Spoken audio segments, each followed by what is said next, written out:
O fauvismo ou fauvismo foi um movimento artístico heterogêneo associado à pintura e teve sua origem na França, no início do século XX.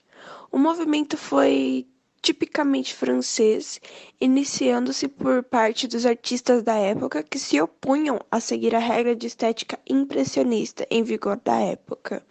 A tendência foi considerada movimento artístico apenas em 1905 e entre 1907. O fauvismo influenciou muito a ruptura de arte moderna com a antiga estética vigente. Além disso, ele também modificou a ideia de utilização das cores nas artes plásticas. Sua principal característica sempre foi muito conhecida como um movimento que utilizava cores puras, sem misturas, de modo a delimitar, dar volume, relevo e perspectiva às obras.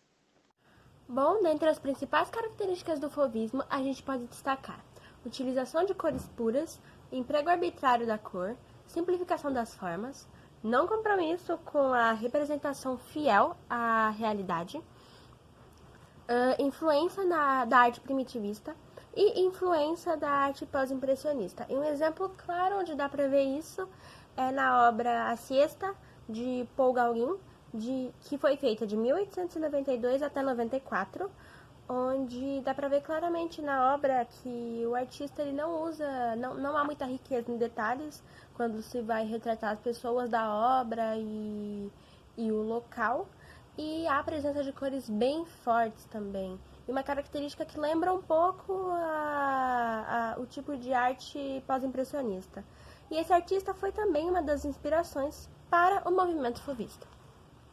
Após se desenvolver na França no começo do século XX, o fauvismo finalmente chegou ao Brasil.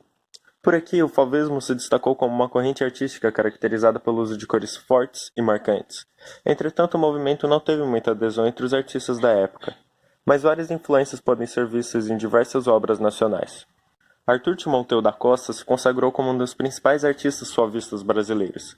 Depois de voltar de uma viagem à França, o artista começou a produzir obras carregadas de cores intensas, influenciado diretamente pela corrente artística. Mário Navarro da Costa foi outro artista brasileiro que utilizava algumas características do fauvismo em suas obras. Um exemplo disso é o quadro Porto de Leixões. Mas de longe, o artista brasileiro mais conhecido desse movimento foi Inimar José de Paula. A obra que vocês estão vendo agora é um dos principais exemplos do fauvismo no Brasil. É notável o uso de cores vibrantes e vivas, as pinceladas separadas e outras características do movimento.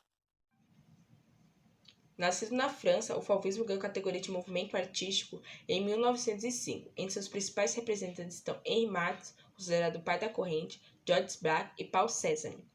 Henri Menot Matisse foi pintor, desenhista, carvurista e escultor francês e é considerado o pai do fauvismo. Seus quadros variavam em retratos à composição de imagens. O artista tinha uma forma fluida de desenhar e utilizava as cores puras. No começo do movimento, alguns artistas importantes como Paul Gauguin e Vincent van Gogh ajudaram a estabelecer o fauvismo como movimento artístico. Uma das obras de Henri Matisse é A Dança, feita em 1909.